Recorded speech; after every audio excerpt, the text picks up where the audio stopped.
Para dar continuidad a nuestras charlas, antes que nada quiero agradecer la excelente ponencia del físico médico Jorge Castillo. Continuaremos con las indicaciones clínico-radiológicas de la mastografía contrastada. Soy la doctora Liliana Moreno Astudillo, jefe del Departamento de Imagen del Instituto Nacional de Cancerología.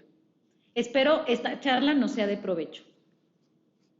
Como ya lo mencionó el físico Jorge, las indicaciones clínico-radiológicas de la mastografía, para la realización de una mastografía pues debemos de contar, como ya nos dijo él, con un mastógrafo que cuente con el software para contrastada, contar con el inyector de medio de contraste. Esto es muy importante para que la inyección de ese medio de contraste sea continua, a una presión constante y que obtengamos más bien una óptima imagen al final.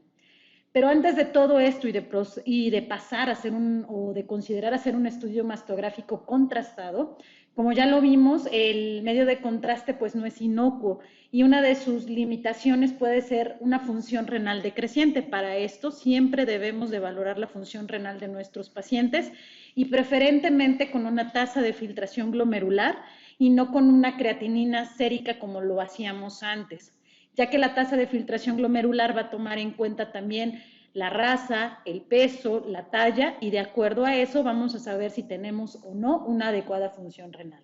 Si nuestra función renal es adecuada, podemos proseguir entonces con la realización de nuestro estudio contrastado. Como ya lo dijo el físico Jorge y la doctora Villaseñor anteriormente, estamos hablando de modalidades de imagen funcionales. La ventaja que tenemos de esto es que además de valorar la morfología, bordes, de dónde se encuentra, etcétera, vamos a poder valorar, en este caso, tanto con la mastografía contrastada como con la resonancia magnética, la captación de medio de contraste, si es que la hay, por alguna de las lesiones encontradas. Entonces, hablando de los múltiples estudios que ya nos mencionó el físico Jorge, vamos a ver cuáles son las indicaciones en las cuales podríamos ocupar mastografía contrastada como una alternativa a la resonancia. Vamos a empezar con la que nos atañe más por el volumen de pacientes, que al menos en centros oncológicos como el nuestro, es la que se lleva el mayor volumen de indicaciones y de pacientes. La evaluación de respuesta a quimioterapia no adyuvante la podríamos llevar a cabo con mastografía contrastada equiparablemente como lo hacemos o como está indicado con la resonancia magnética.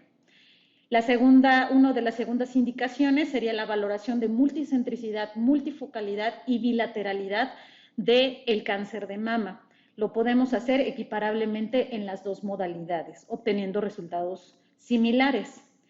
En el cáncer oculto de mama, en este caso sabemos que es una patología que se va a presentar con lesiones o más bien con adenopatías axilares y sin ninguna aparente lesión en modalidades como son la mastografía y el ultrasonido inicialmente.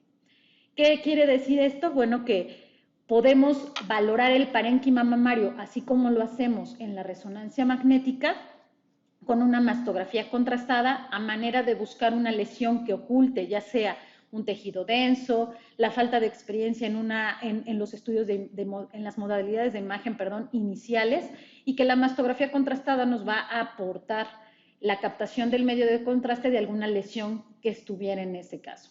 En caso de que no encontráramos ninguna lesión, podemos hablar de que la patología es un verdadero cáncer oculto de mama. En el caso de que encontráramos una lesión sospechosa, tendríamos que regresar a un estudio de imagen como lo es el ultrasonido para realizar un second look, al igual que lo hacemos en la resonancia magnética, ya que si esta lesión es sospechosa, la llevaremos a biopsia por este método de imagen.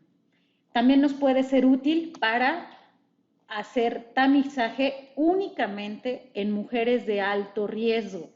Y cabe mencionar que mujeres con alto riesgo son aquellas que tienen incrementado el riesgo entre el 20 y el 25% para padecer cáncer de mama a lo largo de su vida.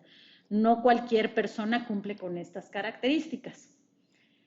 En este caso también hay que hacer mención que al igual que se hace con la resonancia magnética, este seguimiento o este tamizaje en mujeres de alto riesgo se deberá de hacer alternadamente o se sugerirá hacer más o menos alternadamente, en este caso con el ultrasonido, ¿Por qué no con la mastografía también? Porque como ya lo vimos anteriormente, en la mastografía contrastada también obtenemos una mastografía que podemos ocupar como lo que hacemos con mastografía alterna y ultrasonido con la resonancia magnética. Digamos que aquí nos estaríamos ahorrando un paso además.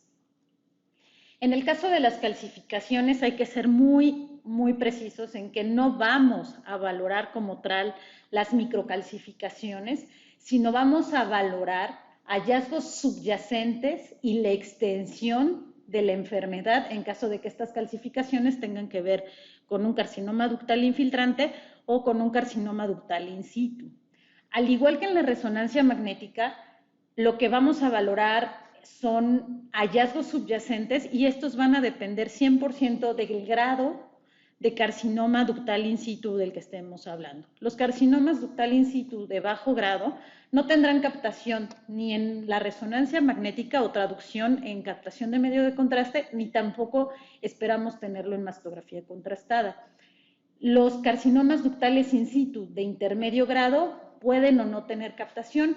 Entonces, los carcinomas ductales in situ que podremos valorar en cualquiera de las dos modalidades funcionales serán principalmente carcinomas ductales in situ de alto grado o que estén en combinación con carcinoma ductal infiltrante. Otra de las indicaciones es la estadificación prequirúrgica. Como ya lo vimos, además de valorar multicentricidad y multifocalidad, también podríamos valorar bilateralidad y extensión de la enfermedad. En este caso sí hay que hacer hincapié en que, a diferencia de la resonancia magnética, la pared torácica o la extensión a niveles axilares 2 y 3 se verá limitada en la mastografía contrastada. Sin embargo, esta limitante se puede subsanar, ya que siempre que llevemos a una paciente un estudio de estos, probablemente previo a ello ya tenga o cuente con un ultrasonido para valorar adecuadamente la axila o si vemos que es una etapa avanzada, llevará estudios de tapificación posteriormente. En el único punto en el cual sí la resonancia magnética seguirá siendo el gold estándar es en la valoración de las prótesis mamarias, ya que en la mastografía contrastada lo que es implantes mamarios no pueden ser valorados. Ya que hablamos de las indicaciones, pues vamos a pasar a la contraparte, que serían qué contraindicaciones podrían tener la mastografía contrastada versus nuestra resonancia magnética. En este caso, la resonancia magnética, una de las grandes limitantes, son todas las que enumeramos en el primer cuadro, que no son poquitas, y que tienen que ver con el campo magnético de la resonancia, lo cual va a impedir que pacientes con marcapasos cardíacos, desfibriladores cardíacos, implantes cocleares, clips vasculares metálicos, prótesis vasculares también metálicas, stents que no fueran de titanio, dispositivos intrauterinos ya que son metálicos, prótesis ortopédicas, fragmentos de metales en el cuerpo, ya pueden ser esquirlas de alguna proyectil de arma de fuego previa, tatuajes que tengan algún tipo de plomo, etcétera, y expansores con válvula metálica no pueden ser introducidos a la resonancia magnética, y esto es un gran impedimento cuando alguno de los pacientes con indicaciones para una resonancia no los puedes llevar a la misma. Sin embargo, la mastografía contrastada es una gran alternativa para este tipo de pacientes, ya que no ocupa el campo magnético y cualquiera de estos no va a afectar a la imagen final que vamos a obtener. El dolor o impedimento en decúbito prono también es una contraindicación para la resonancia magnética que la contrastada no tiene. La claustrofobia, en este caso, no es una indicación total para la resonancia, pero tendríamos que agregar una sedación anestésica, lo cual impacta en tiempo y en costo, además de infraestructura para el lugar donde se realiza la resonancia. Movimientos involuntarios es relativamente para ambas, ya que también tendrían que llevar una sedación para resonancia magnética y bueno, la mastografía contrastada definitivamente no se puede realizar sedada, ya que necesitas la cooperación de la paciente para un adecuado posicionamiento. Alergia al medio de contraste, en este caso al paramagnético. Si hay una alergia grave al yodado, también sería una contraindicación para la mastografía contrastada. y la falla renal sería una contraindicación para ambas modalidades. En el caso de la mastografía contrastada, una de sus contraindicaciones mayores o más bien limitaciones son aquellas lesiones que se encuentran en el plano posterior de la mama o muy adyacentes a la pared torácica, ya que no van a ser adecuadamente valoradas. Quise hacer un poquito de recordatorio en que para poder valorar la quimioterapia o más bien la respuesta a quimioterapia neoadyuvante, vamos a valorarlo con los criterios de RECIST 1.1 que toma en cuenta 4 tipos de respuesta. La respuesta completa, que es la desaparición completamente de la lesión inicial. La respuesta parcial, que es una reducción mayor o igual al 30% de la lesión basal. La enfermedad estable, que habla de un aumento del 30% o menos de un 20% de crecimiento de la lesión basal. Y hablamos de progresión de la enfermedad cuando tenemos un incremento mayor al 20% en el tamaño de la lesión basal. Ahora, una de las grandes preguntas es, al ser una modalidad relativamente nueva, en la 5ª edición del BI-RADS no está tomada en cuenta para cómo interpretar, sabemos que el BI-RADS nos va a ayudar a conjuntar, a que todos hablemos el mismo idioma, y esto va a facilitar tanto al médico radiólogo la interpretación como al clínico la interpretación de este estudio. Sin embargo, al ser 2 estudios funcionales y que vemos que son prácticamente equiparables, el léxico BI-RADS que ocupamos para la resonancia magnética es aplicable completamente a la mastografía contrastada. Lo vamos a ejemplificar a continuación. Hablamos inicialmente que tenemos que valorar también en una mastografía contrastada el tipo de tejido glandular. Sabemos como en resonancia magnética que tenemos 4 tipos de tejido, casi graso en su totalidad, fibroglandular disperso, heterogéneamente denso y extremadamente denso. Después tendríamos que valorar el realce de fondo o el realce del parénquima. Para esto tenemos 4 niveles. El mínimo, casi no capta nada de medio de contraste, el leve, el moderado y el marcado. Entre el moderado y el marcado aumentan la dificultad en el caso de la resonancia magnética para hacer una adecuada interpretación. Y también tenemos que valorar si ese realce de fondo es simétrico o asimétrico. Cabe mencionar que en el caso de la resonancia magnética, la valoración del realce de parénquima de fondo se lleva en el primer minuto, ya que es un estudio con temporabilidad. En el caso de la mastografía contrastada, solo se va a valorar cuando veamos las 4 proyecciones y veamos si el realce es simétrico y qué tanto puede o no ocultar la lesión principal. También está sujeto igual que en la resonancia magnética, a el tiempo o en el periodo que la mujer en este caso esté de su periodo menstrual, aunque a diferencia de la resonancia magnética no se habla de un momento ideal o de un tiempo específico para la realización del mismo, ya que aunque sí lo llega a afectar, no lo afecta tanto aparentemente como en la resonancia magnética, o al menos no hay los suficientes estudios para hablar todavía de un tiempo específico del ciclo menstrual para realizar la mastografía contrastada. Después vamos a buscar específicamente lesiones en nuestra mastografía contrastada. Al igual que en la resonancia magnética, podríamos hablar de focos, sin embargo, vamos a centrarnos más en los nódulos. Un foco, recordemos que es aquella lesión en resonancia magnética que mide menos de 5 milímetros y no le podemos valorar ninguna de las demás formas, márgenes y características como lo podríamos hacer con los nódulos.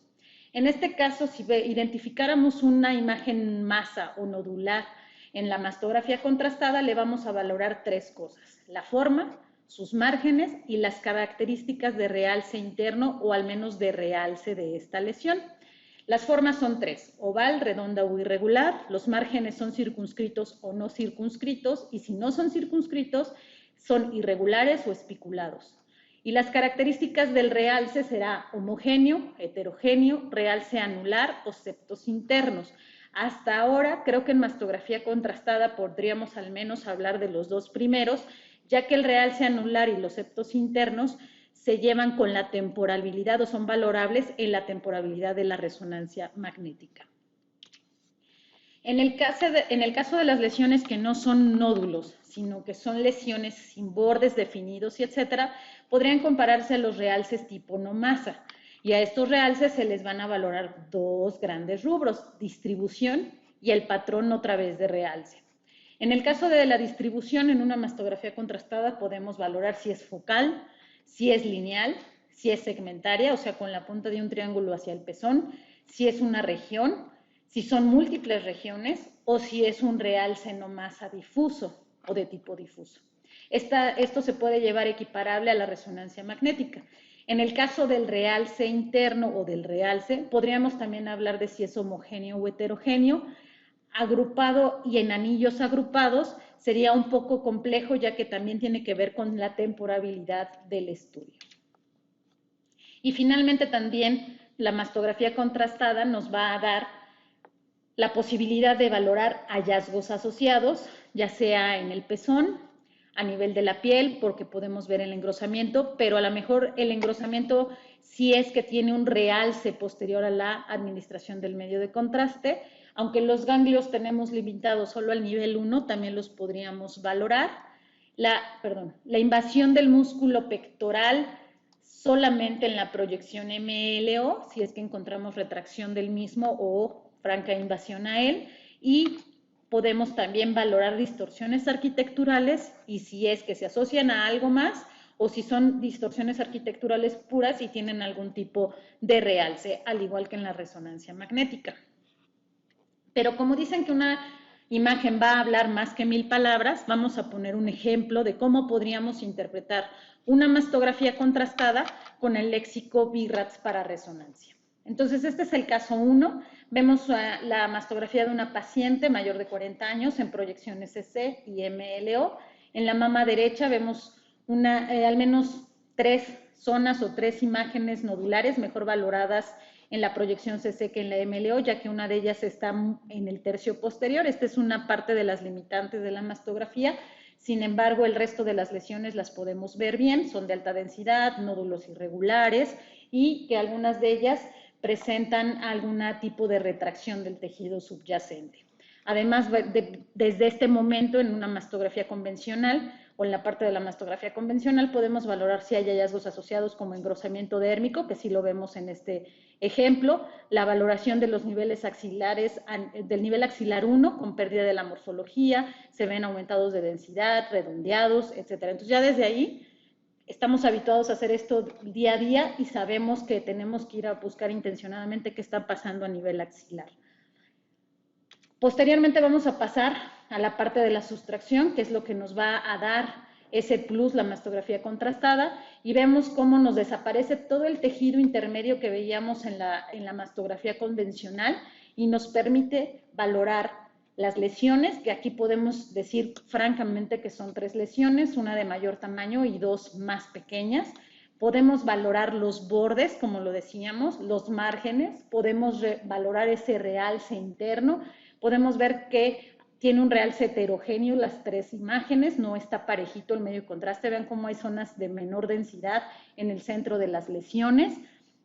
Las imágenes radiopacas que veíamos al inicio de la mastografía, no les dije, perdón, son clips o marcadores porque sabemos que esta paciente va a ser llevada a una quimioterapia adyuvante y como tiene alta densidad, bueno, pues también lo vemos en estas imágenes de sustracción.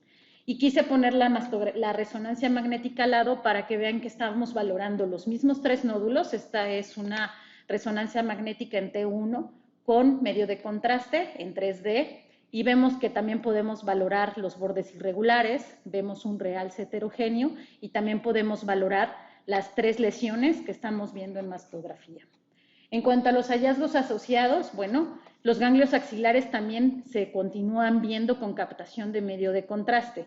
Al igual que en la resonancia, en los ganglios no vamos a hablar tanto de la captación del medio de contraste, sin embargo, continuamos viendo un ganglio redondo, o al menos 3 ganglios, me parece que aquí hay 2 juntos y un tercero, y entonces, bueno, sigue manteniendo la sospecha de que aquí, en esta región axilar, pasa algo.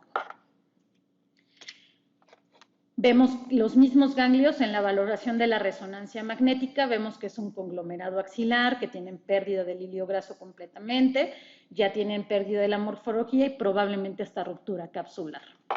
Entonces vemos que tanto en las dos modalidades es equiparable al menos nuestro diagnóstico o nuestra sospecha. Quise rápidamente, vemos de un tejido fibroglandular disperso. Esto lo valoramos no en la sustracción, sino en la mastografía convencional. Tiene un realce de parénquima leve. Si podemos regresar rápidamente, el tejido desapareció o el tejido glandular prácticamente en su totalidad, solo la parte anterior está captando. Tenemos nódulos irregulares, de márgenes irregulares y con un realce heterogéneo, y además tenemos hallazgos asociados como son los ganglios con la pérdida de la morfología. Vamos a ejemplificar un segundo caso y terminamos con esto. Vemos una mastografía convencional en CC y MLO. En la mastografía en proyección CC y MLO del lado izquierdo, llama la atención una zona de distorsión arquitectural, parece un nódulo espiculado con retracción del tejido subyacente que se encuentra en la región media del cuadrante superior interno de esta mama. Aparentemente no sé si es posicionamiento, no lo creo porque se mantienen las dos proyecciones. Como hallazgos asociados vemos el engrosamiento dérmico, tanto en CC como en MLO, y probablemente, tengamos algunas calcificaciones adyacentes a esta lesión. Vemos ahora el ejemplo de la sustracción de la mastografía contrastada y efectivamente vemos no solamente un hallazgo, que era el más evidente en la mastografía, en este caso en la región retroareolar y hacia los cuadrantes internos, vemos una lesión que no necesariamente es un nódulo, como el que se encuentra más posterior. Este nódulo es irregular, de bordes angulados, lo podríamos llamar así, con un realce heterogéneo. Sin embargo, también tenemos esa capacidad después de que nos quita, o este plus que nos da de quitar todo el tejido subyacente y solapado, vemos una lesión de tipo no masa, se podría decir, ya que no tiene unos bordes definidos ni nada, con una distribución segmentaria, lo podríamos decir, y con un realce heterogéneo. Y los mismos hallazgos los podemos ver en la imagen de resonancia magnética que está al lado, que es una proyección en T1 con medio de contraste. Vemos una zona de realce no masa extensa, en este caso segmentaria también, y posterior a esto vemos el nódulo irregular y espiculado del cual hablábamos. Además de que vemos otras zonas de captación posterior también tipo no masa focales, que también las vemos en la resonancia magnética. En este caso, los ganglios axilares también pudieran llamarnos la atención y en la resonancia magnética no se vieron que tuvieran algún hallazgo importante, tampoco en el ultrasonido. Entonces, en este caso tenemos un tejido fibroglandular disperso con dos tipos de hallazgo, un nódulo irregular y con realce heterogéneo, y además también tenemos unas lesiones de tipo no masa con una distribución segmentaria y un realce heterogéneo, además de algunas focales posteriores, y en la mastografía nos permitió también ver que los ganglios tenían algún tipo de sospecha para nosotros. Como lo mencioné en un principio, también no nos vamos a quedar solo con la mastografía y porque sea un método muy en moda y que vemos que es equiparable a la resonancia, vamos a saltarnos la parte morfológica, como lo es el ultrasonido. La mastografía contrastada, al final de cuentas, también es una herramienta adicional a la mastografía convencional, como bien lo dijo la doctora Villaseñor, y el ultrasonido nos va a permitir valorar también la forma. Si vemos todos estos hallazgos, que seguramente los vamos a ver ecográficamente, será el método guía para realizar una biopsia a esta paciente, o las biopsias para confirmar multifocalidad y multicentricidad, ya que son múltiples imágenes. Y también hay que hacer mención que hasta ahorita la mastografía contrastada pues no tiene la forma de hacer una biopsia guiada por este método de imagen, que sería una de sus limitantes.